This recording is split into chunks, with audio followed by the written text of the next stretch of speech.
దేవుని మనం కలుగాక. హల్లెలూయా. చెరువు సంఘానికి నా ప్రోత్సాహకులకు ప్రభునామ శుభాలు.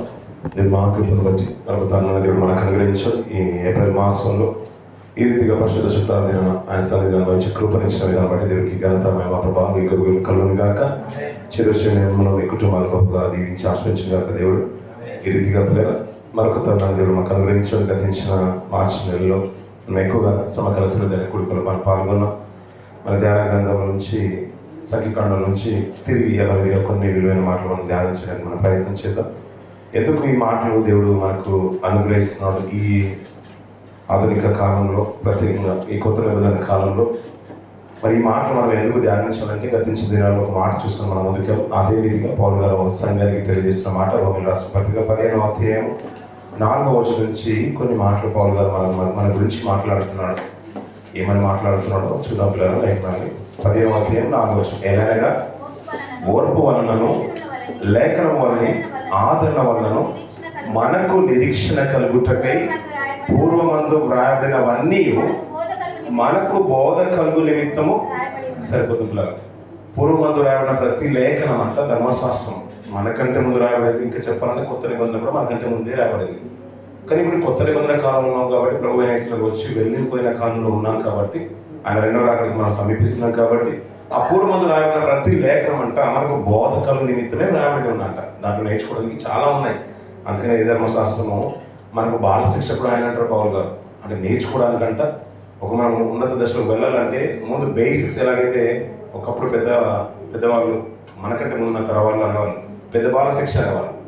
అలాగే పౌలు గారు కూడా అదే అంటున్నారు, మనకు శిక్ష కూడా ఆయన అని నేర్పించడానికి, ధర్మశాస్త్రం నేర్పించడానికి పాత గ్రంథం అంతా కూడా ఆ 10 ఆజ్ఞలను వదులుకొని ఆయన రాసిన గ్రంథాలు ఖండాలన్నీ కూడా మనకు బాల శిక్ష కూడా ఆయన అంటాడు. వాక్యం అనే పాలతో పెంచాల్సిన అవసరం మనకు లేదు. ఇప్పుడు మనం బోధకులుగా ఉండాలి. కానీ కాలం బట్టి చూస్తే బోధకులు ఉండవలసిన మీరు ఇంకా మూల పాఠాలు నేర్పించవలసిన స్థితిలో ఉంది. ఎందుకంటే మనకు ధర్మశాస్త్రం గురించి అవగాహన ఆ రోజు ఉన్న సంఘాలకు తరాలకు లేని కారణం బట్టి పౌలు గారు హెచ్చించి మీద మాటలు పోటీ చేస్తుంటారు. అయ్యో నేను ఇంకా వాక్యంలో మిమ్మల్ని ఇంకా ఉన్నత దశలోకి తీసుకెళ్ళాలని ఆలోచన కలిగి ఉన్నాను, కానీ ఇంకా మీరిద్దరు మూల పాఠాలు నేర్చుకుంటున్నారు. పునరుత్థానం, విశ్వాసం, ఎబ్రియుల సత్తులు అంటారు. పునరుత్థానం, విశ్వాసం, మృతుల పునరుత్థానం, వీటి గురించి మాట్లాడుకుంటారు. ఎప్పుడు మీరు పరిపూర్ణమైన దశలోకి వస్తారు, ఇంకా వాక్యంలో మీరు బలం పుంజుకోవాలంటే అయ్యా బేసిక్స్ లేవని హెబ్రీలకు రాస్తున్నాడు. హెబ్రీ సంఘం కాదు, హెబ్రీలకు రాస్తున్నాడు. హెబ్రీ అంటే ఒక సంఘం లేదు, అందులో ఇశ్రాయేలు యూదులు రక్షింపబడిన వారు ఒక తెగ ఉన్నారు, మనకు తెలుసు కదా. వారికి హెబ్రీలకు తెస్తున్నారు. మీరు మూల పడల గురించి ఇప్పుడైతే మాట్లాడుకుంటున్నారు. ఒకప్పుడు రాయబడిన ప్రతి లేఖనము మన బోధకులకి రాయబడింది.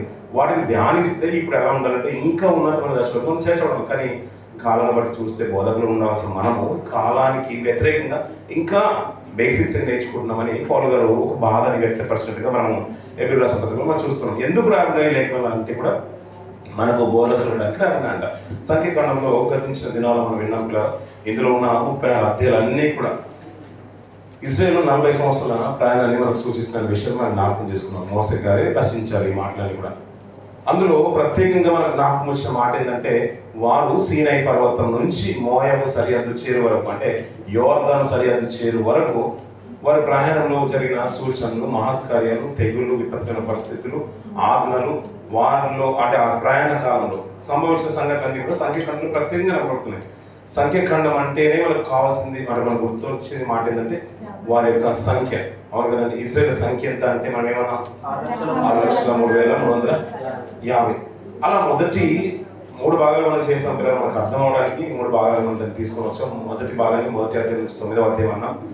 వారి యొక్క ఇశ్రాయేల్ 3 భాగాల్లో మొట్టమొదటి భాగాన్ని 9వ అధ్యాయం మనం జ్ఞాపకం తీసుకున్నాం. 10వ అధ్యాయం నుంచి 33 వరకు, 32 వరకు, 33 వరకు 2వ భాగం అన్నాం. అక్కడి నుంచి మళ్ళీ 33 నుంచి 36 వరకు 3 భాగాలు అన్నాం. మొదటి భాగాన్ని మనం పెట్టుకున్న మాట ఏంటంటే వారు సీనాయి పర్వతాన్ని విడిచిపెట్టడానికి సిద్ధపడుతున్నారు. 2వ భాగంలో ఇంకెక్కువగా మనం మాట్లాడుకుంటున్న మాట ఏంటంటే 10వ అధ్యాయం నుంచి 33 వరకు మోయాబు దేశం వరకు వారి ప్రయాణం కొనసాగుతుంది. ఈ ప్రయాణ కాలంలో జరిగిన ప్రతి విధమైన జీవనోపాధి విషయంలో జరిగిన ప్రతి సంఘటనను ఈ 2వ భాగంలో మనం చూస్తూ ఉంటాం. 3వ అధ్యాయం ఏంటంటే ఆ సరిహద్దు యోర్దాను వెళ్ళకంటే ముందు సరిహద్దు వరకు నిలిచిపోతారు. దేవుడు వారికి సూచనలు, సలహాలు ఇస్తూ ఉంటాడు. ఈ 3 భాగాలుగా మనం జ్ఞాపకం చేసుకున్నాం కాబట్టి ఇది ఈజీగా అర్థమవడానికి ఆస్కారం ఉంటుంది. నేను చదివిన విధానంలో కూడా నేను అలాగే జ్ఞాపకం తీసుకున్నాను. కానీ ఈ భాగాన్ని కూడా మోషే గారు చక్కలేదు జ్ఞాపకం చేసుకున్నాం. ఈ భాగాలన్నీ కూడా మనం ద్వితీయోపదేశ ఖండంలో చూస్తుంటాం, మళ్ళీ బోధ చేసినప్పుడు చూస్తూ ఉంటాం. నిర్గమ ఖండంలో కూడా కొన్ని సంఖ్యలు మనం ఎదురవుతూ ఉంటాయి. కానీ ప్రత్యేకంగా ఏంటంటే లేవికాండంలో కొన్ని బలుల గురించి, నిబంధనల గురించి, ఆజ్ఞల గురించి మనం చూస్తూ ఉంటాం. ఈ సంఖ్యాకాండంలో ఒక ప్రత్యేకమైన పాత్ర పోషించింది. మన ప్రతిదాన్ని కూడా పునర్విమర్శన చేసుకోవడానికి, మన ఆత్మీయ జీవితాన్ని సరిగా చేసుకోవడానికి, మళ్ళీ కొన్ని లోటుపాట్లు దేవుడు హెచ్చరిస్తూనే ఉంటాడు. తన కుటుంబం వ్యతిరేకమైనప్పుడు కానీ, సంఘం వ్యతిరేకమైనప్పుడు కానీ, వారి గురించి మోసగా తీసుకున్న నిర్ణయాల విషయంలో కానీ, ఇంకా మాట్లాడుకుంటూ ఉంటే వారు ఎక్కడైతే వెళ్తున్నారో అక్కడ దేవుని సహాయం, అంటే దేవుని ప్రత్యక్షత వారు సాక్షాత్తు చవి చూసినట్టుగా, రుచి చూసినట్టుగా మనకు కనబడుతుంది. మేఘస్తంభము, అగ్నిస్తంభము వారికి తోడు ఉంటుంది. ఈ మందిరాన్ని, ఈ ప్రత్యక్ష గుడారాన్ని నిలిచినప్పుడు ఎవరు నిలబెట్టాలి, ఎవరు దాన్ని కాపాడాలి, ఎలా వారు సరిహద్దులు నిర్మించుకోవాలి, వారి గుడారాలు ఏ రీతిగా ఉండాలో అద్భుత రీతిగా ఒక ప్రణాళిక భాగంలోనే వారు కదిలారు. వారు కదిలితే ఎంత అద్భుతంగా ఉండో చూడండి పిల్లలు.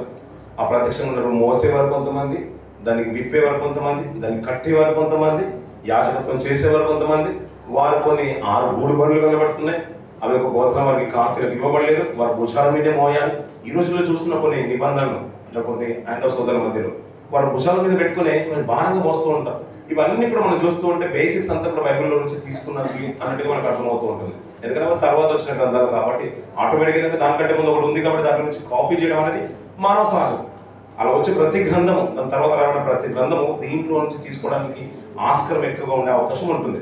అవును కదండి. ఇప్పుడు 10 పేర్లు పెట్టామనుకోండి, 10 పేర్లు మనము తెలియని పేర్లు పెట్టడం చాలా కష్టం. అదే ఆదం గారు చూడండి పిల్లలు, జంతువులు మొదలుకొని పక్షులన్నిటికీ ప్రతిదానికి పేరు పెట్టేసాను, మళ్ళీ రిపీట్ అవ్వకుండా పెట్టేసాను. కానీ మేధాశక్తి, జ్ఞానం వచ్చేసరికి వెళ్ళి అది బైబిల్లో నుంచే ఉంది, తన ప్రజలకి ఉందనే విషయము మనకు అర్థమవుతూ ఉంటుంది. ఇలా ప్రతిదాన్ని మనం జ్ఞాపకం తీసుకొచ్చాము. గతించిన దినాల్లో మనము ఎక్కడైతే ఆగిపోయామో దానికి కొనసాగింపుగా కొన్ని మాటలు మనం చూద్దాం పిల్లరా. 21వ అధ్యాయం 21వ వచనం నుంచి కొన్ని మాటలు మనం చూద్దాం పిల్లరా. 21వ అధ్యాయం 20వ వచనం. ఇశ్రాయేలు అమోరీయుల రాజైన సిహోను వద్దకు దూతలను పంపి, మమ్మల్ని ఈ దేశంలో పడి వెళ్ళనిమ్ము, మేము పొలములనైనను ద్రాక్ష తోటలనైనను పోము, బావుల నీళ్లు త్రాగము, పొలిమేరలు దాటి వరకు రాజమార్గంలోనే నడిచిపోదామని అతనితో చెప్పించిరి. అయితే సీహోను ఇశ్రాయేలును తన పొలిమేరలను దాటనివ్వలేదు. మరి సీహోను తన సమస్త జనములను కూర్చుకొని ఇశ్రాయేలును ఎదుర్కొనుటకు అరణ్యంలోనికి వెళ్ళి యహాజుకు వచ్చి సరిపోతుంది పిల్లలు. మనము గతించిన దినంలో మనం 20వ అధ్యాయంలో ఏదోమ రాజు కనబడుతూ ఉంటాడు. 21వ అధ్యాయంకి వచ్చేసరికి అమోరీయుల రాజైన సీహోను కనబడతాం. ఇక్కడ పిల్లలు గతించిన దినంలో నాకు మాట ఏంటంటే, ఈ రాజుల గురించి మనం కొద్ది ఇంకా బ్రీఫ్ గా వెళ్తే బాగుంటుందేమో అనిపించింది. ఎందుకంటే కొన్నిసార్లు మనం విన్న సందేశమే. ఇక్కడ రెండు బృందాలు కనబడుతున్నాయి. ఒకటి ఏదోమ రాజ్యము, మోషే కాదేశంలో ఉన్నప్పుడు ఏదోమ రాజ్యం వచ్చింది. 21వ వచ్చినకి అమోరీయుల రాజైన సీహోను కనబడుతుంటారు. అలాగే భాషణ రాజైన ఓగు కనబడుతుంటారు. వీరి గురించి ప్రస్తావన మన కీర్తన భాగంలో చదువుతున్నప్పుడే మనకి ఎక్కువ కనబడుతుంది. ప్రతిసారి మన పండుగ రోజున చదువుతూ ఉంటాం. దేవుడు ఆశ్చర్య క్రియలు కానీ, అద్భుతాల క్రియలు కానీ ఏదైనా ఉందంటే, అయ్యా ఆ రోజు మా పక్షం, అంటే ఇశ్రాయేలు పక్షం నువ్వుంది, బలమైన గొప్ప ప్రసిద్ధి చెందిన రాజులను అర్థం చేసామనే మాట, ఆ మాట ప్రస్తావన తీసుకుని వస్తుంటాడు. బలమైన రాజులున్న, గొప్ప ప్రసిద్ధి చేసిన రాజులున్న చరిత్రలో వెనుకకి వెళ్తూ ఉంటే ఈ రోజు ఉన్న మాదీయ పారసీకులు, అంటే ఇరాన్, నార్థన్ ఇరాన్ అలాగే సౌతర్న్ ఇరాన్. ఆ ఇరాన్ మాదీయులు, పారసీకులు. మాదీయులు అంటే నార్త్, సౌత్ ఏమో ఇరాన్, దక్షిణ ఇరాన్లు. ఒకప్పుడు మనము అశ్షూరు గురించి ఉన్నాం, అశ్షూరు సామ్రాజ్యం గురించి విన్నాం, అలాగే బబులోన్ సామ్రాజ్యం గురించి ఉన్నాం. అది ఇరాక్ పరిసర ప్రాంతం, నార్త్ సౌత్. ఎలాగైతే టైగ్రిస్ యూఫ్రటీస్ నదులు ఆ భూభాగాలన్నీ కూడా మనం విడదీస్తుంటే మనం మొట్టమొదటి మ్యాప్లోనే అద్భుతంగా చరిత్రకారులు మన చరిత్రకి ఎక్కించారు బైబిల్ గ్రంథంలో. ఆ నార్త్ అంతా కూడా ఆ మాదీయ సామ్రాజ్యము, కింద భాగమేమో పారసీక సామ్రాజ్యం. ఈ రెండు దేశాలు కూడా మనం ఎలాగైతే న్యూఢిల్లీ అదంతా కూడా మనం ఎలాగైతే నార్త్ అంటున్నామో, మనం ఉండే పరిసర ప్రాంతాలంతా కూడా సౌత్ అని ఎలాగైతే మాట్లాడుతున్నామో, ఇదంతా దేశం అంతా ఒకటే. ఇరాన్ పరిసర ప్రాంతం అని 7 కిలోమీటర్ల ఇరాన్ ప్రాంతమే. అదంతా కూడా ఇప్పుడు చరిత్రకు ఎక్కింది. మన పారసీకం అంటే గుర్తుకు రావాల్సిన మొట్టమొదటి మాట ఏంటంటే, రాజైన ద గ్రేట్ సైరస్ అని గుర్తుకు రావాలి. జాతిపిత లాంటి వాడు. అతనికి అన్య రాజు అయినా కానీ దేవుడు అతని గురించి ఒక ప్రవచనం ఎత్తుతూ ఉంటాడు. నా మంద కాపరి అంటే అతని గురించి గొప్పగా మాట్లాడుతూ ఉంటాడు. అలా అన్ని రాష్ట్రాల గురించి మాట్లాడుతున్నాడంటే మనం ఎక్కువగా మనం మాట్లాడుతున్న మాట ఏంటంటే, ఇశ్రాయేలే దేవుని సామ్రాజ్యము, వారే దేవుని జనాంగము అనే మాట మనం ఎక్కువగా ఉంటుంటాం. కానీ దేవుడికి ఉన్న మంచి లక్షణం ఏంటంటే, దేవుడు పక్షపాతి కాదు. ఎందుకు ఆ మాట అన్నాడంటే, పేతురు గారు సాక్షాత్ పలికిన మాట. ఎందుకంటే దేవుడు ఇశ్రాయేలు ఎన్నుకున్నాడు, ఆ 12 గోత్రాల వారిని ఎన్నుకున్నాడు కాదు. మనకు అక్కడ ఒక శతాధిపతి, ఇటాలియన్ బెటాలియన్ పనిచేసే కర్నల్ మనకు కనబడుతుంది, కొర్నేలు. అంత గొప్పని అక్కడి నుంచి రక్షణ పొందుకోవడానికి, అంటే నీతి పరులు అయితే దేవుడు విడిచిపెట్టడం అని అర్థమవుతుంది. అది అరబీ వాళ్ళైనా, ఇస్లాం అంతనైనా, హైందవ సోదరులైనా, ఎవరినైనా కానీ దేవుడు విడిచిపెట్టడు. ఆయనకు కావాల్సిన యోగ్యులు కావాలి, నీతిమంతులు కావాలి. అది ఏ జనంగమైనా కానీ. రూతు అంత గొప్పగా బ్రతుకుతా అనుకోడు కాబట్టి మోయాబు ప్రాంతం నుంచి తీసుకొని వచ్చేసాడు. కూషు దేశస్తుని మోసం చేసుకోవడానికి కారణం ఏంటంటే ఆమె యోగ్యురాలు కాబట్టి ఆ దేశం నుంచి తనను తీసుకొని వచ్చాడు. పిలుపు ఏ రీతిగానే ఉంటుంది, ఏ రీతిగానే దేవుడు వాడుకుంటాడు. ఆ విషయం మనకు అర్థమవ్వాలి. అంటే మనకు రాజ్యం అనగానే ఇశ్రాయేలు రాజ్యమే కాదు, అన్ని రాజ్యాలను కూడా దేవుడు ఏలుతున్నాడు అనే విషయం మనకు అర్థమవుతూ ఉంటుంది. కీర్తన భాగానికి వచ్చిన పిల్లలు కొన్ని మాటలు మనం చూసుకొని ముందుకు వెళ్దాం. పిల్లలు 136వ అధ్యాయం, 136వ అధ్యాయం అరణ్య మార్గం వస్తున్నప్పుడు 10వ వచనం నుంచి కొన్ని మాటలు మాట్లాడుతున్నాడు. ఆయన తన ప్రజలను తోడుకొని వచ్చాను. ఆయన కృప నిరంతరముండును. గొప్ప రాజులను ఆయన హతం చేసెను. నిరంతరముండును. ప్రసిద్ధి నొందిన రాజులను ఆయన హతం చేసెను. ఆయన కృప నిరంతరముండును. అమోరియా రాజు అయిన సీహోనును ఆయన హతం చేసినట్టు. అంటే గొప్ప రాజులు, ప్రసిద్ధి నొందిన రాజులు ఎవరున్నారు ఇప్పుడు? అమోరీయుల రాజు ఉన్నాడు. ఇప్పుడు ఇజ్రాయేలుకు నిజంగా చెప్పాలంటే అంతవరకు యుద్ధ వాతావరణం అనేది తెలిసి లేదు. బానిసత్వం తెలుసు, కఠినమైన పని చేయడం తెలుసు. అలాంటి వారిని దేవుడు ఏంటంటే మొట్టమొదటిగా వచ్చింది ఏదో ఎవరితో యుద్ధం చేయలేదు, ఎందుకంటే సహోదర భావంతో విడిచిపెట్టమన్నాడు. కానీ అమోరీయులు దండెత్తి రాగానే అంత గొప్ప రాజులతోని అంతవరకు యుద్ధ వాతావరణమే తెలియని స్థితిగతిలో ఉన్న ఈ యూదులు, ఇశ్రాయేలు వీరు యుద్ధం చేసి వారిని హతం చేశారంట. అందుకని చరిత్రలో ఎక్కిన మాట ఏంటంటే అది గొప్ప రాజు, అతను అమోరీయుల రాజు అంటేనే మనకు తెలిసిన విషయము. ఇంకా అమోరీయుల రాజు గురించి మాట్లాడుతూ ఉంటే మీకు ఎక్కువగా మనం మాట్లాడుతున్న మాట ఏంటంటే అబ్రహాం గారితో దేవుడు చేసిన ప్రణాళిక, వాగ్దానం. దేవుడు అతను మాట అంటాడు ఏంటంటే అమోరీయుల అక్రమం ఇంకా సంపూర్తి కాలేదు. ఇంకా 4వ తరం నీ తర్వాత నువ్వు వెళ్ళిపోయిన తర్వాత నువ్వు క్షేమంగా వెళ్తావు, నీ తరం వాళ్ళు దాన్ని స్వతంత్రించుకుంటారు. అంతవరకు ఏం చేయాలంటే అమోరీయుల అక్రమము సంపూర్తి కావాలి. ఏదైనా దేవుడు ఒక నిర్ణయం తీసుకోవాలనుకుంటే, దేనైనా నాశనం చేయాలనుకుంటే, దేనైనా దేవుడు తీసివేయాలనుకుంటే అక్రమం అనేది సంపూర్తి కావాలి. దేవుడు అంతవరకు ఇస్తాడు. సొదొమ గొమొర్రా అవకాశం దేవుడు ఇచ్చేశాడు. మారు మనసు పొందుతారేమో, నినివే పట్టణానికి దేవుడు అవకాశం ఇచ్చేశాడు. మారు మనసు పొందితే సరే, మారు మనసు పొందకపోతే అలా మారు మనసు పొందారు కాబట్టి ఆ పట్టణాన్ని దేవుడు రక్షించుకున్నాడు. ఒక మారు మనసు పొందలేదు కాబట్టి సొదొమ గొమొర్రా పట్టణం ఏమైపోయింది? నాశనం అయిపోయింది. ఇలా ప్రతి దేశానికి, ప్రతి ఒక్క తరానికి, ప్రతి ఒక్క వ్యక్తికి, మన సింగిల్గా వెళ్తే ప్రతి ఒక్క విశ్వాసం కూడా దేవుడు అవకాశాలను ఇస్తుంటాడు. మన ఆయుష్కాలంలో మనం చేసిన లోటుపాట్లు కానీ, మన స్థితిగతులు కానీ ప్రతి దానికి సరి చేసుకోవడానికి అవకాశం ఇస్తుంటాడు. అందుకనే దేవుని యొక్క దీర్ఘశాంతం ఇంకనో నిలిచిన్నది అంటాడు. అలా రాజ్యాల మీదకి వస్తున్నప్పుడు ఏంటంటే ఆ ప్రసిద్ధి నొందిన రాజులంట వారు అక్రమం పూర్తి చేసే వారికి ఆ పాలుతీన ప్రపంచ దేశంలో ఉన్నారంట. అక్రమం పూర్తయిన తర్వాత వారిని తొలగించి ఆ ఇశ్రాయేలుకు పాలుతీన ప్రపంచ దేశాన్ని ఇవ్వబోతున్నాడు. అలా ఇవ్వబోతున్న తరుణంలో దేవుడు ఏం చేశాడంటే మొట్టమొదటి స్టెప్ ఏంటంటే వీరి ద్వారా జరిగించలేదు, అంటే ఇజ్రాయేల్ ద్వారా జరిగించలేదు, వారే ప్రేరేపడ్డారు. యుద్ధానికి వారు కాలు దూరారు. అమోరీయులు యుద్ధానికి వచ్చేసారు. వారు దాటనివ్వలేదంటే రాజమార్గంలోనే వెళ్ళిపోతాం. మీ బావులని నీరు కానీ, మీ పంటలు కానీ ఏమి చేయమంటే వారందరూ కూడా అంట దేశ ప్రజల్ని, అంటే యుద్ధ సైన్యాన్ని తీసుకొచ్చి వీరికి వ్యతిరేకంగా నిలబెట్టారంట. అలాంటి తరుణంలో ఒక యుద్ధం జరిగింది. వీరు వారిని సంహరించేశారు. అంత సింపుల్ గా కొట్టేశారంటే అది చిన్న రాజ్యం కానీ కదా. ఇంకా వారి గురించి మనకు అర్థం అవడానికి ఆమోస్ గ్రంథంలో మంచి మాట అన్నాడు పిల్లలు. ఆమోస్ గ్రంథం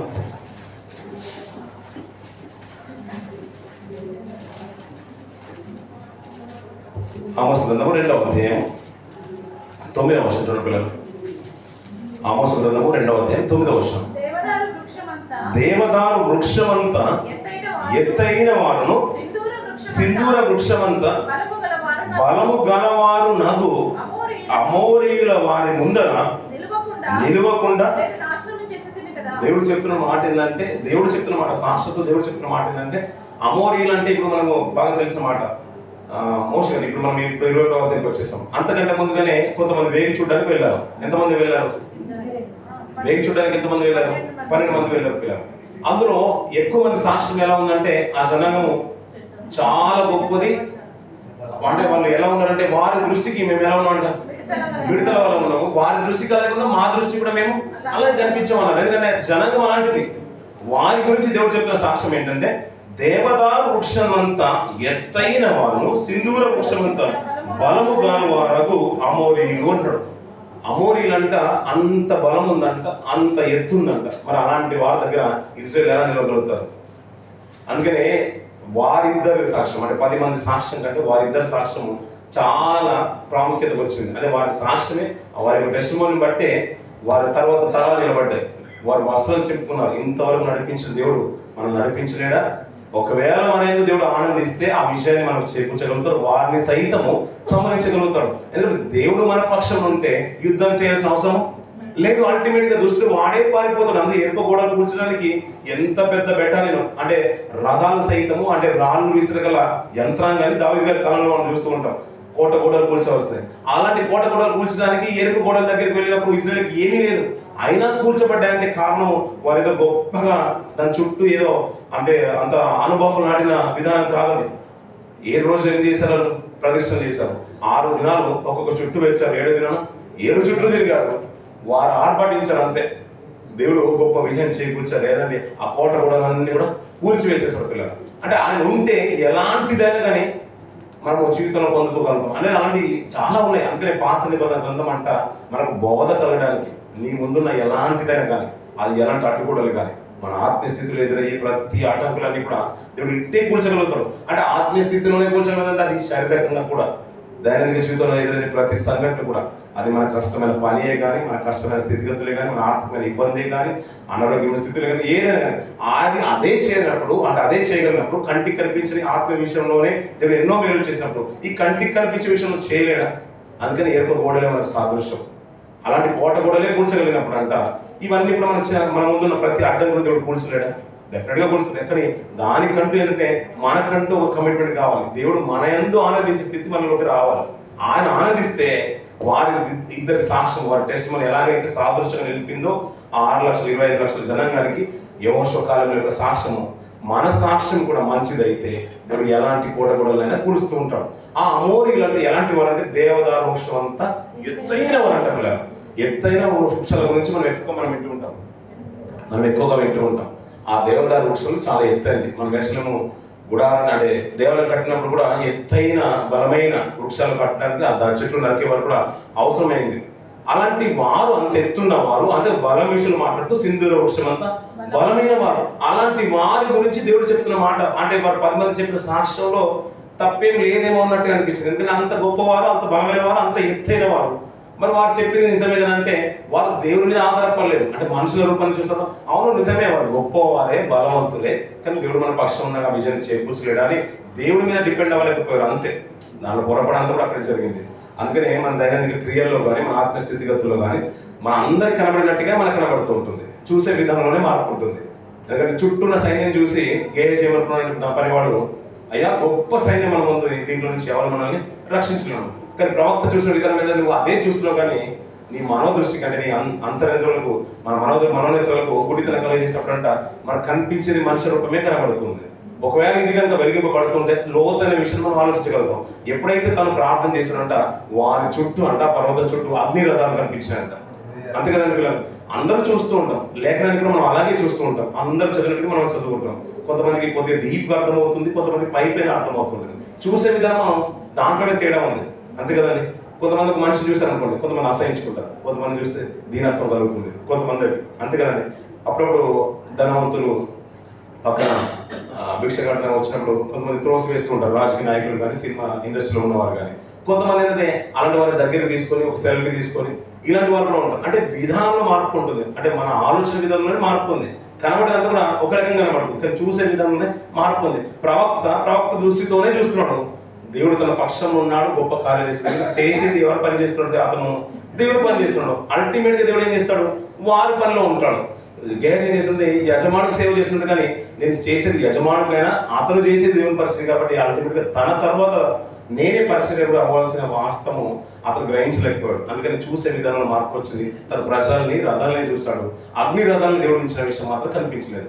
వీరు చూసిన విషయం కూడా అంతే. ఆ 10 మందిలో వారు అలాగే చూస్తారు కాబట్టి వారు ఎత్తైన వారు కనిపించారు. కానీ దానికంటే ముందుగా దేవుడు మన పక్షంలో ఉన్నాడు. పోల్చుకుంటే దేవదారు వృక్షాల కంటే కూడా పెద్దది సముద్రం, లోతైన సముద్రం.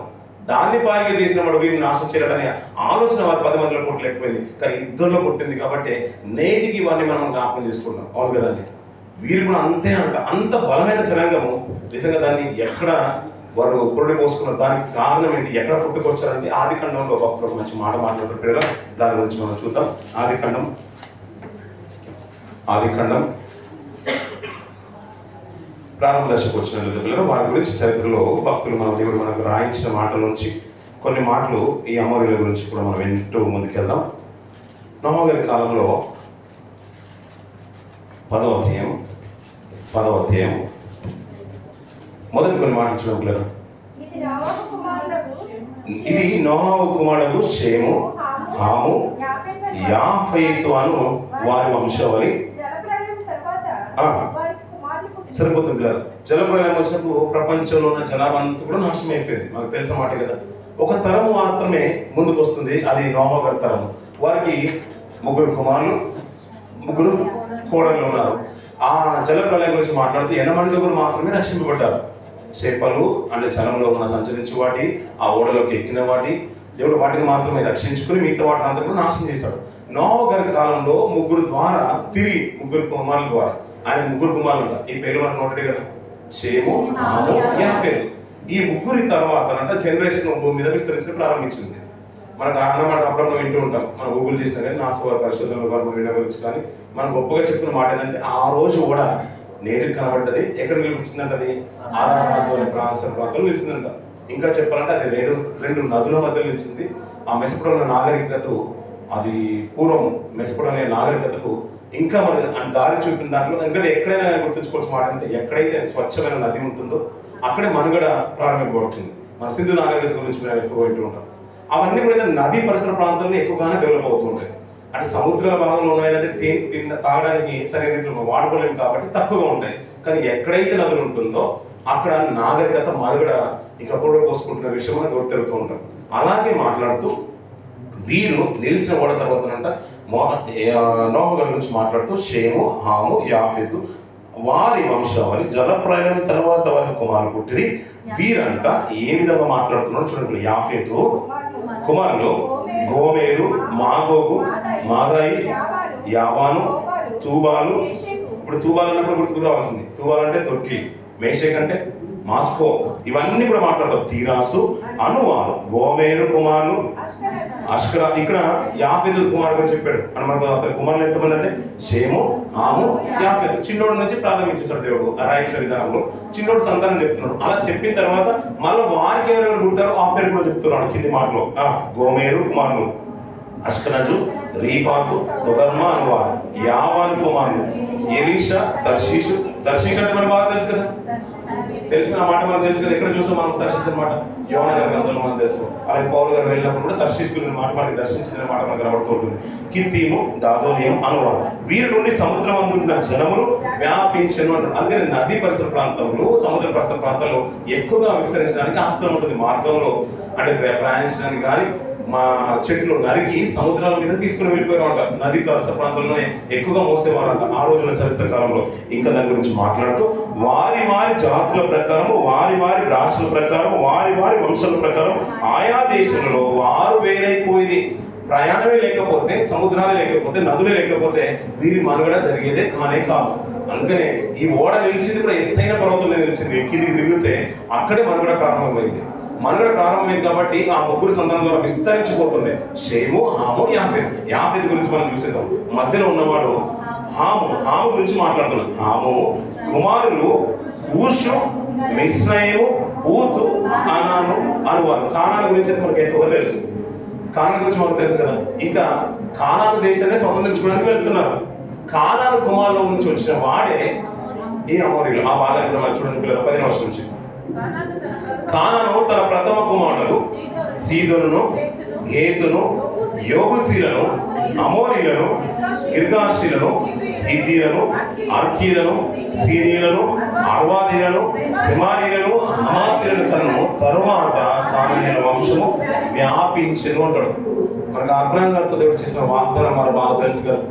ఆ మాట చదువుతూ ఉంటే మనకు అర్థమవుతుంది. వారి అక్రమం అంటాడు. ఎవరి అక్రమం అంటే అమోరీల అక్రమం. అంటే కానాను దేశాన్ని ఎవరు స్వతంత్రించుకున్నారు అప్పటికి? ఈ కానాను సంతానం అంతా కూడా వ్యాపించేసింది. అందుకని అన్నదమ్ముల పిల్లలు, ఒక తాతకు 5 కుమారులు ఉన్నారు అనుకోండి, ఆ తాత సంతానం అంతా కూడా విస్తరించిపోతుంది. అలాగే ఆ తాత గారికి అన్నదమ్ములు ఉన్నారు అనుకోండి, వారు భూభాగాన్ని ఆ గ్రామం అంతా కూడా ఆ భూభాగాన్ని కూడా ఆక్రమించుకుంటుంది. అలాగే కానాను అంటే షేము, హాము, యాఫెతు. హాము సంతానంలో వచ్చిన వాళ్ళు 4. ఆ 4లో కానాను ఒకటి వారు. ఆ కానాను సంతానము ఆ పాలు తెగులు ప్రాంత దేశం అంతా కూడా విస్తరించిపోయింది. అది శ్రేష్టమైన దేశము. ఇంకా చెప్పాలంటే మనం అనుకుంటాం కదా పిల్లగా, మనకంటే ముందుగా అంటే ఇస్రాయేల్ కంటే ముందుగా ఆ పాలుతున్న దేశాన్ని ఆక్రమించుకున్న వారు, నివాసం చేసిన వారు ఎవరున్నారంటే అన్య జనాంగం. కానీ అది యోగ్యత కాలంటే దేవుడు వారికంటే ఒక అవకాశం ఇచ్చేశాడు. వాళ్ళు ఒకవేళ యోగ్యంగా బ్రతుకుంటే ఆ దేశం వారికే స్వాస్థ్యంగా ఉండేది. దేవుడు వారికంటే గొప్పది ఇస్రాయేల్కి ఇచ్చి ఉండేవాడు. కానీ అది యోగ్యులు కాదు, దానికి అర్హులు కాదు. అందుకనే మన యోగ్యత అయింది, అర్హులైంది వారి అప్పుడప్పుడు మనం లక్కీగా కొన్ని పొందుకుంటాం. అది కొంతకాలం నిలవ. ఎందుకంటే దానికి యోగ్యత మనలో కనపడలేదు, దేవుడికి కనపడలేదు, కంపెనీ యజమాని కూడా కనపడలేదు. అందుకని తీసేసి దానిలో వేరే వాళ్ళని నియమించడం మనం చూస్తూ ఉంటాం.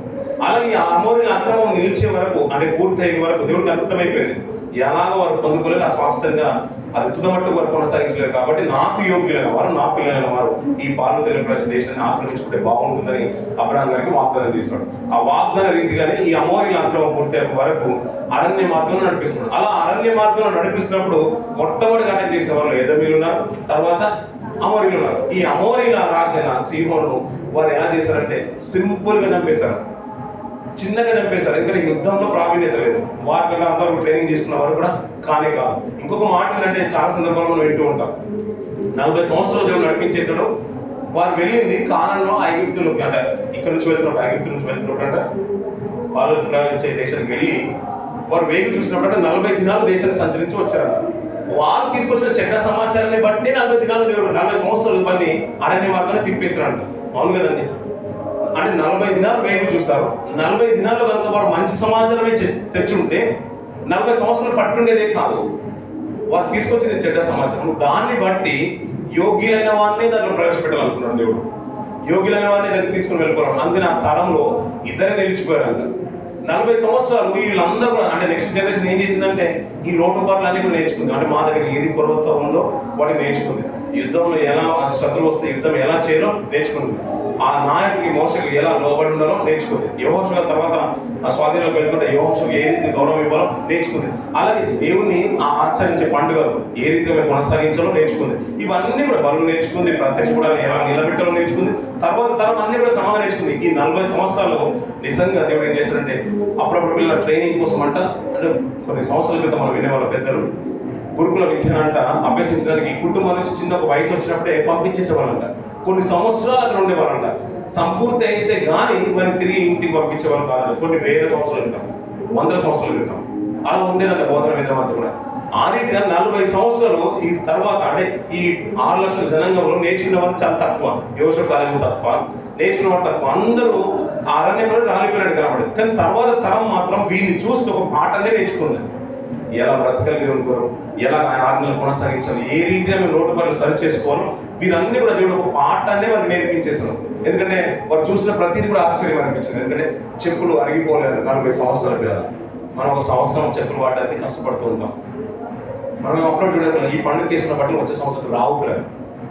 పాతగా వెళ్ళిపోతాయి, చినిగిపోతాయి, లావ్ అయిపోతాయి, టైట్ అయిపోతాయి. వస్త్రాలు అలాగే ఉంటాయి. ఎవరు టైట్ అయిపోతారు? మనమే టైట్ అయిపోతాం పిల్లలు. మన చెప్పులు కూడా రావు పిల్లలు. అలాంటి 40 సంవత్సరాలు వారు ఎలా అద్భుత రీతిగా లేదు పిల్లలు. ప్రపంచానికి నిజంగా ఒక పాఠంగా చూపించలేదు దేవుడు.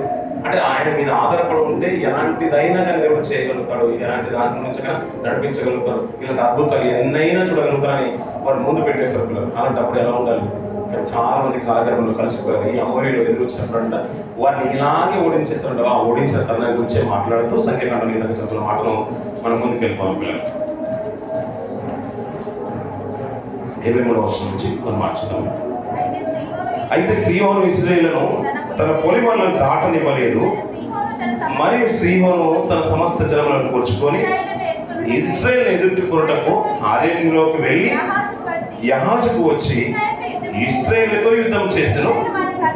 ఇశ్రాయేలు వానిని కత్తివాత హతము చేసి వాని దేశమును అర్నోను మొదలుకొని యబ్బోకు వరకు అనగా అమ్మోరీల దేశం వరకు స్వాధీనపరుచుకున్నారు.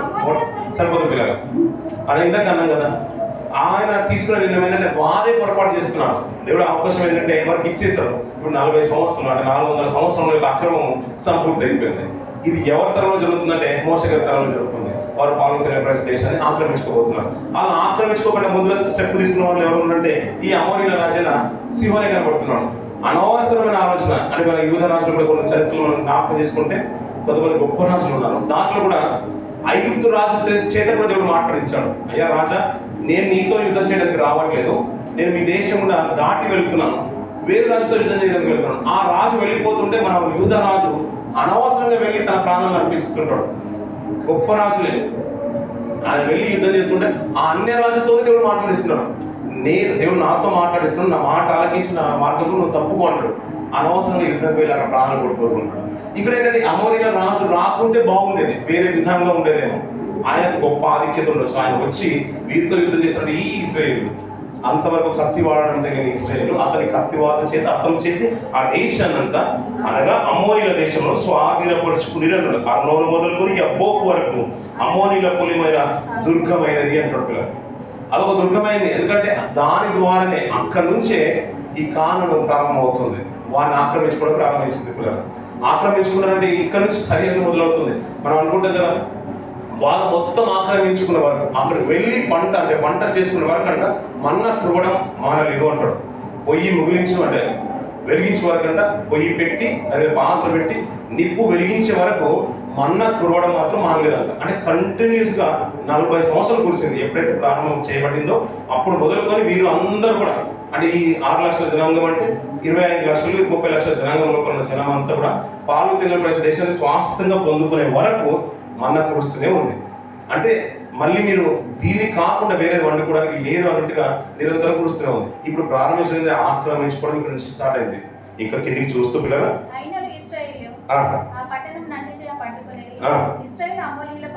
పట్టణంలో దిగిరి ఎష్బోనులోను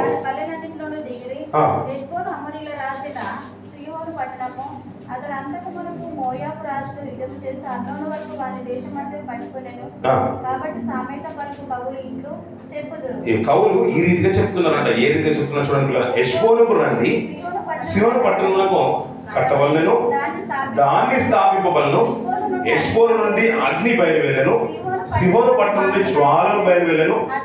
అది మోయాబుకు చేరిన 6 దేశములను కాల్చిన పట్టుకెళ్ళారు. అంతకు ముందున్న మాట ఏంటంటే 6 దేశాల గురించి కూడా వివరిస్తుంటాడు. ఆ పరిసర ప్రాంతంలో ఏ మోయాబులు ఉంటారో, ఏదో పరిసర ప్రాంతంలో కూడా 6 దేశాలు నివసిస్తూ ఉంటారు. ఆ బాధ మీద ఇక్కడ నుంచి సరిహద్దు ప్రారంభమైంది కాబట్టి ఇజ్రాయేల్ నుంచి అగ్ని బయలు వెళ్ళింది. అందుకే దేవుడు వారి పక్షంలో ఉన్నాడు కాబట్టి ఈ అగ్ని బయలు వెళ్ళి ఆ పరిసర ప్రాంతంలో ఎబ్బోకు వరకు అంతా కూడా కాల్చి వేసేసింది. ఇప్పుడు మన ప్రారంభం అంటే మన జెండా ఇందాక మనం విన్నాం కదా, న్యూస్ లో కూడా విన్నాం. ఎప్పుడైతే దేశాన్ని ఆక్రమించుకుంటుందో వారి జెండా ఎగిరేసినట్టుగా ఇప్పుడు మనం స్థాపిద్దాం రండి, మనకంటూ ముఖ్య పట్టణము ఇక ప్రారంభించుకుందాం. ఇక్కడ నుంచి ప్రారంభమైంది ఆక్రమణ అని కవులు రాసిన మాట గురించి చెప్తున్నాడు పిల్లరా. మోయాబు నీకు శ్రమ, కెమేషు జనులారా మీరు నశించితిరి. తప్పించుకున్న తన కుమారులను తన కుమార్తెలను అతడు అమోరీల రాజుల సీహోనుకు చెరగా ఇచ్చెను. వాటి మీద గురిపెట్టుకుంది. అంతకుముందు 6 దేశం కానీ అంతకుముందు రాజ్యాలు కానీ చిన్న చిన్న రాజ్యాలు కానీ పాలుతున్న ప్రతి దేశం సరిహద్దులు ఉన్న ఆ దేశాలన్నీ కూడా అమోరీల రాజు ఆక్రమించుకున్నాడు. ఎందుకంటే మనం చెప్తున్నాం కదా, ఒక రాజ్యం బలమైన రాజ్యం ఉంటే దాని కింద సామంతుల రాజులు ఉంటారు, దాని కింద కొంతమంది రాజులు ఉంటారు. వారు పన్నించి రాజ్యాన్ని నడిపించుకుంటూ ఉంటారు. వారి మీద అధికారం ఎవరిది ఉందంటే ఆ చక్రవర్తిదే ఉంటుంది.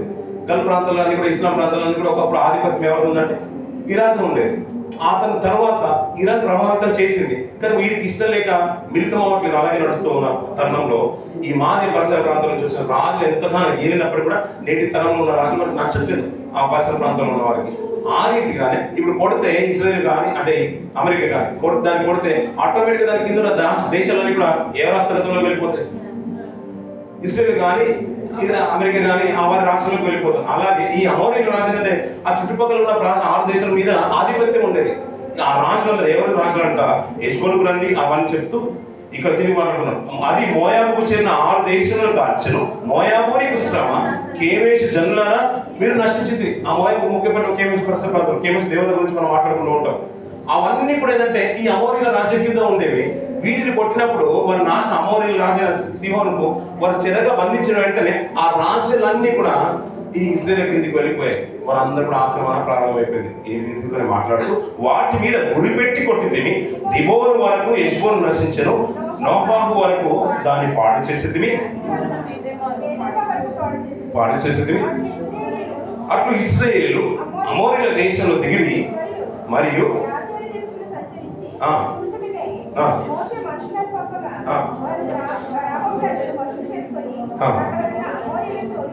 తోలివేసిరి. వారు తిరిగి భాషలు మార్గంలో వెళ్ళినప్పుడు భాషలు రాజైన ఓగును అతని సమస్త జనమును ఇశ్రాయేలు యుద్ధం చేయటకు వారిని ఎదుర్కొని బయలుదేరగా యెహోవా మోషేతో ఇట్లా నేను అతనికి భయపడము, నేను అతన్ని అతని సమస్త జనమును అతని దేశమును నీ చేతికి అప్పగించి తిని నేను హెష్బోనులో నివసించిన అమోరీల రాజైన సీహోనుకు చేసినట్లు ఇతనికి నీ చేతును. కాబట్టి వారు అతన్ని అతని కుమారుని అతనికి ఒక్కడైనా శేషించకుండా అతని సమస్త జనమును హతము చేసి స్వాధీనపరుచుకున్నాడు. కంప్లీట్ గా ఆ దేశం నాశనం చేసి ఆ ఆక్రమించిన తరుణంలో ఇంకా బాషాను రాజైన ఓగు కూడా కనబడుతున్నాడు. ఈ బాషాను రాజు అనేది కదా అమోరీల పరిసర ప్రాంతంలో ఉన్న ఒక రాజ్యం. ఈయన కూడా దండెత్తి వస్తున్నప్పుడు అతన్ని అంతకంటే బలమైన రాజునే మీరు లోపరుచుకోగలిగింది, ఇతని గురించి మీరు భయపడాల్సిన అవసరం ఏముందా? న్యాయాధిపతుల గ్రంథంలో కూడా యెఫ్తా ఈ ప్రస్తావన తీసుకుని వస్తూ ఉంటాడు. గతించే దినాల్లో అర్థం చేసుకోవడం అంత గొప్ప రాజులే మేము అర్థం చేసినప్పుడు మీరెంత దేవుని సన్నిధిలో దేవుని ప్రజల ఎదుట అనే మాట భక్తులు మాట్లాడుతూ ఉంటారు. కీర్తన ఎత్తి మరీ మాట్లాడుతున్నట్లు నిజంగా లేరా? గొప్ప కీర్తనట, ఆయన రక్షింపబడిన పిల్లలంటే వారు నోట కొత్త కీర్తన ఉండును అంటాడు. ప్రారంభంలో మనం చూస్తూ ఉంటాం. ఇవన్నీ మాట్లాడితే గొప్ప విజయాన్ని పొందుకున్న తర్వాత వారు కీర్తన ఎత్తి కవులు మాత్రం ఒక కీర్తన ఎత్తి కలముతో రాసిన మాటల గురించి ప్రస్తావిస్తున్నాడు. అక్కడ ఉన్న సీహోను రాజు ముఖ్య పట్టణం ఏదంటాడంటే అక్కడ మాట్లాడుతున్నాడు హెష్బోనులో నివసించిన అమోరీల రాజు అంటాడు. అలాంటి గొప్ప రాజు అర్థమైపోయినప్పుడు బాషాను రాజున ఒక లెక్క, అతని గురించి కూడా నీకు గొప్ప విజయాన్ని ఇస్తాను, అతనికి భయపడాల్సిన అవసరం లేదు, నువ్వు నా మాట వింటే చాలు, నా క్రియలను బట్టి అంటే నా యొక్క నిబంధనలు బట్టి నేను మీలో ఆనందిస్తే చాలు, దాన్ని పాటిస్తే చాలు, విషయము మీ వర్షం అయిపోతుందనే మాట ఈ కాలం బట్టి మనకు అర్థమవుతుంది. 22వ అధ్యాయంలో మొదటి భాగంలో మనం చూస్తే కూడా తర్వాత ఇశ్రాయేలు సాగి యెరికోకు ఎదురుగా యోర్దాను తీరమున మోయాబు మైదానంలో దిగిరి అన్న పిల్లలు చూచెను. సరిపోతుంది పిల్లలు. ఇక్కడ మాట్లాడే అమోరీలకు చేసినదంతా ఎవరు చూస్తున్నారు? ఇప్పుడు మోయాబీలు చూస్తున్నారు. అంటే మోయాబు సరిహద్దులు ఇంకా ఎప్పుడంటే 6 దేశాలతో మిళితమైంది మోయాబు సరి ప్రాంతం. అక్కడ భాగంలో మనం వెళ్తుంటే వచ్చేవాళ్ళు ఇంకా కొన్ని మాటలు మోయాబు సరిహద్దు గురించి కానీ ఏదో సరిహద్దు గురించి మాట్లాడచ్చు. ఇదంతా కూడా అమోరీలు నాశనం అయిపోతుంటే మోయాబు రాజు చూస్తున్నాడు, ఇది నాతో అయ్యేది కాదు, ఎందుకంటే నాకంటే బలవంతుడు అమోరీల రాజు, అతనే ఓడిపోయాడు, బాషాను రాజు ఓడిపోయాడు, ఇప్పుడు నేను ఎలాగో చేయలేను, బాలకు ఎలాగో నేను చేయలేను, కాబట్టి ఒక మంచి ఆలోచన చేద్దాం అంటే ఆయన కూడా మంచి ఆలోచన చేద్దాం ముందుకు వెళ్తున్నాడు. ఆ ముందుకెళ్ళిన ఆలోచన బట్టి కొన్ని మాటలు చెప్తున్నట్లు జనము విస్తారంగా ఉన్నందున మోయాబీలు వారిని చూసి మీకు కిలి భయపడేది, మోయాబీలు ఇశ్రాయేలుకు జంకిరి. ఎందుకు అంటే అంత జనంగా ఉందా? 6 లక్షలు ఎక్కువ అండి, వారు అంతే ఉన్నారు, 6 లక్షలే ఉన్నారా? కాదు కదండి, జనంగా విస్తారంగా ఉంది. వారు వారి పక్షాన్ని ఉంటారంట, దేవుడు వారి పక్షాన్ని ఉంటాడు కాబట్టి వారు చూసిన జనాంగం అందరికి కూడా ఏమైపోయింది? భయం కలిగింది, జంకిరి అన్నాడు. ఇంకా చెప్పాలంటే వీరికంటే బలవంతులమైన వారు అమోరీలు బలవంతులే, ఇంకా బాషాను రాజు ఓగు పరిసర ప్రాంతంలో ఉన్న బలవంతులే, ఏదోమీలు కూడా బలవంతులే, ఇంకా చెప్పాలంటే ఈ మోయాబు రాజు కూడా బలవంతుడే అంటే శరీరం ప్రకారంగా చూసుకుంటే. ఎందుకంటే మనకు గొలియాతు కాలం మనకు తెలుస్తుంది, ఇంకా మనం ఆదికాండంలో వెళ్ళాం కాబట్టి నెఫెనీయుల చరిత్ర మనం ఎక్కువగా వింటూ ఉంటాం. వారు చాలా ఎత్తైన వారి గురించి, ఆ జాతికి చెందిన వారే అమోరీల సంతానం కూడా. అలాగే మోయాబులు కూడా ఎక్కువైన వారు, అంటే మాకంటే ఎత్తులోను గాను బలంలో గాను అమోరీలు గొప్పవారు కదా, వారే నాశనం అయిపోతూ ఉంటే వారిని నాశనం చేసిన జనాంగం ముందుకు వస్తుంటే మేము భయపడకపోతే ఎలా ఉంటుంది?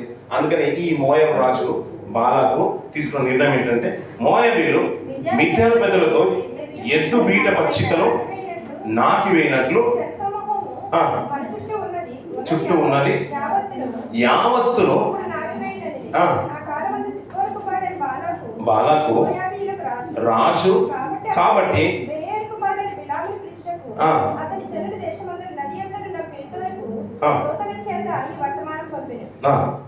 చిత్తగించము ఒక జనము ఐగుప్తులో నుండి వచ్చెను, ఇదిగో వారు భూతలను కప్పి నా ఎదుట దిగి ఉన్నారు, కాబట్టి నువ్వు దయచేసి వచ్చి నా నిమిత్తము ఈ జనమును శపించుము, వారు నాకంటే బలవంతులు, వారిని హతము చేయుటకు నేను బలవంతునేమో, అప్పుడు నేను ఈ దేశంలో వారిని తోలివేశాను. ఇప్పుడు మోయాబు రాజు పలుకుతున్న మాట ఏంటంటే ఇంకా శరీరాన్ని బట్టి చూసుకుంటే మోయాబు రాజు బలవంతుడు, ఎందుకంటే ఇవి అన్యాయ రాజ్యాలు కాబట్టి ముందుగానే బలం పొందుకున్న రాజ్యాలు యుద్ధ వాతావరణం, వారి దేశాల సరిహద్దులు ఎక్కువగా అంటే కనిపిస్తున్న వాతావరణంలో ఉన్నారు, రాజులు ఉన్నారు. అంతవరకు ఇజ్రాయేలుకి రాజు లేడు, అవును కదండి, నాయకుడే ఉన్నాడు కదా, మోసే మొట్టమొదటి నాయకుడే ఉన్నాడు. అంతవరకు అంటే ముందున్న భక్తులు మనకు కనబడుతున్నారు. యెహోషువ అంటే యోసేపు కనబట్టి ఐగుప్తుకు వెళ్ళిన తన సంతానం కనబడుతుంది, తన సహోదర భాగం కనబడ్డది. కానీ నాయకుడు అనేవాడు మోషే గారు కనబడుతున్నారు. అంతవరకు రాజు లేడు. అలాంటి వారంట ఆ రాజు అంటున్న మాట ఏంటంటే వీరు నాకంటే బలవంతులు. ఒకవేళ నువ్వు కనుక వాడిని వచ్చి ఏదైనా చేస్తే వారిని ఓడించే బలం నాకు వస్తుందేమో, దయచేసి రమ్మని ఎవరికి చెప్తున్నట? సిప్పోడు కుమారుడైన ఆ మాట చూడండి. ఎవరంట? బిలాముకు చెప్తున్నా. నా కాలం ముందు సిప్పోడు కూడా బాలాకు మోయాబు రాజు మీద విజయం కావడానికంట బెయేరు కుమారుడైన బిలామును పిలిచినకు జనులు పెద్దల్ని పంపిస్తున్నాడు పిల్లలు. అంటే ఒక జనాంగము ఇంకొక జనాంగాన్ని నాశించడానికి పావులు ఏ రీతి కదులుతారో మనకు అర్థమైపోవాలి. అవును కదండి. ఈ రోజులో ఉన్న దేశాలన్నిటికీ కూడా మధ్యవర్తిత్వం చేస్తున్న రాజులు మనం చూస్తున్నాం, ప్రజలు మనం చూస్తున్నాం. కానీ ఇతని గురించి ఒక మాట ఉంటాడు పిల్లలు. ఆ మాట చదివేసి మనం ముగించేద్దాం. ఈ బిలాం ఎలాంటి వాడో అతని క్యారెక్టర్ గురించి మాట్లాడడానికి ముందుగా అతని మీద దేవుని దృష్టి ఏ రీతి ఉందో ఒక మంచి మాట. అదే సంఖ్యాకాండం 24వ అధ్యాయం. ఆ మాట చూసి ముగించేద్దాం పిల్లలు. 15వ వచనం చూడండి పిల్లలు. అమ్మా, ఉపమాన రీతిగా ఇట్లా నేను బేరి కుమారుడైన బిలామునకు వచ్చిన, అంటే ఉపమాన రీతిగా ఎవరికి వచ్చిందంట? బిలాముకు వచ్చిన దేవోక్తి, కన్నులు తెరిచిన వానికి వచ్చిన దేవవాక్కులను వినిన వాని వార్త, మహోన్నతుని విద్య నెరిగిన వాని వార్త. అతడు పరవశుడై కన్నులు తెరిచిన వాడై సర్వశక్తిని యొక్క దర్శనం పొందిన వాడు. ఈ ఎవరయ్యా అంటే బిలాము. అతని క్యారెక్టర్ గురించి అంటే తీసుకున్న నిర్ణయం ఒకటి తప్పు పిల్లలు, కానీ అంతవరకు చాలా అద్భుతంగా ఉంది. అతడు ఒక్కడే రాజు, ఆ పరిసర ప్రాంతంలో ఉన్న ప్రవక్త. ఇజ్రాయేల్లో లేడు ఇతను. ఇజ్రాయేల్ కానే కాడు కూడా. అంటే మీకు అర్థమైపోవాలి. అంటే ఇజ్రాయేల్ కాకపోయినా దేవుడు మాట్లాడతాడు. అన్యుడైనా కానీ మంచి వాడైతే దేవుడు ఎన్నుకుంటాడు. అంతే కదా. కొత్త నిబంధనలు మనం బాగా చూసాం. ఇంకా చెప్పాలంటే మనం కూడా ఇజ్రాయేల్ కానే కాము. రక్షణలోకి వచ్చాం కాబట్టి, అనజనంగా స్వాత వచ్చింది కాబట్టి ఇప్పుడు ఆత్మీయ ఇజ్రాయేల్గా మనం పిలువబడుతున్నాం. కానాను యాత్రలో ఉన్న ఆత్మీయ కానాను యాత్రలో పర్లోక రాజ్యాన్ని స్వతంత్రించుకోవడానికి ఆత్మీయ యాత్రలో మనం ఉన్నాం కాబట్టి మనం ఇప్పుడు కానానుగా పిలువబడుతున్నవారు. అంతే కదండి, ఇజ్రాయేల్గా పిలువబడుతున్నవారు. అందుకనే ఈ బిలాముతో మాట్లాడుతున్న మాట ఏంటంటే అక్కడ మంచి మాట చూడండి పిల్లలు. దేవోక్తి వచ్చిందంటే కన్నులు తెరిచిన వానికి వచ్చిన దేవోక్తి, దేవవాక్కులను విన్నవాని వార్త, మహోన్నతుని విద్యను విన్నవాని వార్త. ఈ విద్య ఎవరిదంట? మహోన్నతులు. అద్భుతమైన మాట కాదు పిల్లలు. ఆ ఓడింగ్ అంతా బాగుంది, సుందరంగా లేదు పిల్లలు, చాలా అద్భుతంగా ఉంది. అంటే మనం కోటి విద్యల గురించి మనం మాట్లాడుతూ ఉంటాం, అన్ని కూడా కోటి గురించి మాటలు మనం వింటూ ఉంటాం. కానీ ఇదంట ఈ కోటి ఒక్కడో మాట. ఇంకా చెప్పాలంటే కోటి ఒక్కడో విద్య అనుకోండి. మహోన్నతుల విద్య ఇది అంట. మహోన్నతుల విద్య ఎరిగిన వాని వార్త. అతడు మహోన్నతుల విద్యను ఎరిగినవాడంట. ఎవరు? బిలాము. అన్యుడైనా కానీ దేవుడు అతనితో మాట్లాడుతున్నాడు. ఆ కాలం వరకు అంటే ఇంతవరకు శపించడానికంటే ముందు వరకు కూడా దేవుని వాక్కు ఉంది. శపించడానికి వెళ్తున్నప్పుడు కూడా దేవుని వాక్కు అతనికి వస్తుంది. అతడు క్రీస్తు జననం గురించి ఆ కాలంలో ప్రస్తావించిన సందర్భాన్ని కూడా తెలియజేస్తున్నాడు పిల్లలు. అతడు పరవశుడై కన్నులు తెరిచిన వాడే సర్వశక్తుని యొక్క దర్శనం పొందినవాడు అని అంటాడు. కింది భాగం అంతా కూడా ప్రభు యొక్క క్రిస్మస్ సందర్భాన్ని గురించి మనం ఎక్కువగా మనం వింటున్న మాటలు. అంటే ప్రభు యొక్క శరణం రాబోతుంది, యూదాల నక్షత్రం రాబోతుంది అనే మాట ఆ కాలంలో సంఖ్యాకాండంలో ఇంకా యోష గారి కంటే అంటే మోషే గారి కంటే ముందుగానే ప్రస్తావన తీసుకొచ్చిన ప్రవక్తలు ఇతను ఒకడు. ఇతన్ని ఆ శపించిన జనాంగం, మోయాబు జనాంగం, ఆ రాజు ఏ రీతిగా తప్పుదో అన్నట్టు పట్టిస్తున్నాడో మనకు అర్థమవుతుంది పిల్లలు. ఆ ప్రవక్తల జీవితాలు చూస్తుంటే కొన్ని జీవితాలు మనకు కనబడుతూ ఉంటాయి. ఆ మార్గాలను వెళ్ళొద్దు అంటే వెళ్ళలేదు. కానీ ఇంకొక మాట వచ్చేసి ఒక తప్పు మాట చెప్పారు. దేవుడు నాతో మాట్లాడాడు, నీకు తీసుకుని వచ్చి భోజనం పెట్టమన్న మాట. ఆ మాట విన్న తర్వాత వెళ్తాడు, ఆతిథ్యం తీసుకుని వస్తూ ఉంటే జంతువులు అతను చంపినట్టుగా మనకు ఎక్కువ కనబడుతూ ఉంటాయి. అంటే మాట దేవుడే మాట్లాడాలి. వేరే రూపంలో వచ్చిన మాట ఏది ఇక్కడ దానికి తలొక్కడానికి వీల్లేదు. ఏ రీతిగా కూడా దానికి మన దాసోహం అవ్వాల్సిన అవసరం లేదు. ఇతను ఎంతవరకు దేవుడు వాడుకుంటున్నాడు, గొప్పగా వాడుకుంటున్నాడు. అన్యజనంగమైనా కూడా అందులో నుంచి వారిని ఏర్పాటు చేసుకుని దేవుడు అతనితో మాట్లాడుతుంటే అతను తీసుకున్న నిర్ణయాలు చాలా ఘోరాతి ఘోరంగా మనం ఎప్పుడో చిన్నప్పటి నుంచి మనం వింటున్న మాటలు మనకు తెలుసు. కానీ అంతవరకు పిల్లల అతడు ప్రవచిస్తే మహోన్నతుని విద్య నెరిగిన వాని వార్త. అలాంటి మాటలు అంత గొప్పగా మాట్లాడుతుంటే దేవుడు ఎంతగానో వాడుకున్నాడు పిల్లలు బిలాము. కానీ తీసుకున్న నిర్ణయాన్ని బట్టి కూర్చోబడతాం. కానీ అంతవరకు ముఖ్యమైన మాట ఏంటంటే అమోరీల రాజు నాశనం అయిపోయాడు. ఈ మోయాబు రాజు ముందుకు వస్తూ ఉంటే నా బలం సరిపోదు అన్నాడు. ఎవరిని చూసాయి అంటే ఇజ్రాయేల్ని చూసి. వారి వెనకాల ఉన్నవాడు మహోన్నతుడు, అంతే కదా. వారి వెనకాల ఉన్నవాడు బలవంతుడు, అల్టిమేట్గా సర్వశక్తుడు కాబట్టి వారిని ఆత్మ ఇజ్రాయేల్ చుట్టూ ఉంటుంది కాబట్టి వారిని ఎదిరించడము, వారికి దాడి చేసి గెలవడం అనేది ఎవరి వల్ల కావట్లేదు అంతవరకు. వారి పక్షంలో ఉన్న దేవుడు కాబట్టి జనులు భయపడుతున్నారు, చెంగుతున్నారు. ఇలాంటి బలమైన జనంగా వెనకాల ఆయన యొక్క ఆత్మ ఎల్లప్పుడూ ఉంటుంది. నేటి తరంలో కానీ, ముందున్న తరంలో కానీ, రాబోతున్న తరంలో కానీ, అంతకు ముందున్న తరంలో కానీ, పాతకాలంలో కానీ ఆయన ఆత్మ ఎల్లప్పుడూ వరకు తోడుగా ఉంటుంది. నేటి తరంలో కూడా మనకు తోడుగా ఉంటుంది. విపత్కర పరిస్థితుల్లోనూ, యుద్ధ వాతావరణంలోనూ, ఆలయాలు మూతపడిన తరుణంలో కానీ, ఇంకా రాబోతున్న తరంలో కానీ ఒకవేళ మీరు మన జీవితాలు దేవునికి ఆనందకరంగా ఆనందించే రీతిగా దేవుడు మనయంగా ఆనందించడం, మనం ఆయన ఆనందిస్తే అల్టిమేట్గా దేవుడు ఏం చేస్తాడు, మనయంగా ఆనందిస్తాడు. అలా ఆనందిస్తే మన జీవితాలు శుభప్రదాయంగా, సంతోషంగా, సమాధానకరంగా ఉంటాయి. దీన్ని బట్టి మనకు గొప్ప విజయం చేకూర్చబడుతుంది. సంఘము అభివృద్ధి చెందుతుంది. మన ఆత్మీయ జీవితాలు, మన కుటుంబాలు కూడా అల్టిమేట్గా అభివృద్ధి చెందుకు వెళ్తూ ఉంటాయి. అలాంటి బలమైన మాటలు మనకు ఎల్లప్పుడూ తోడు ఉండాలి. దీన్ని బట్టి మనకు బోధ నేర్చుకోవాలి. దేవుని గురించి ఇంకా బలంగా మాటలు బ్రతకాలి. ఈ మాటలు మన ఆత్మీయ జీవితానికి తోడుగా ఉండాలని కోరుకుంటే ఈ మాటలు ముగిస్తారు. ఈ మాటలు దీనికి ఆశ్రయించి కాక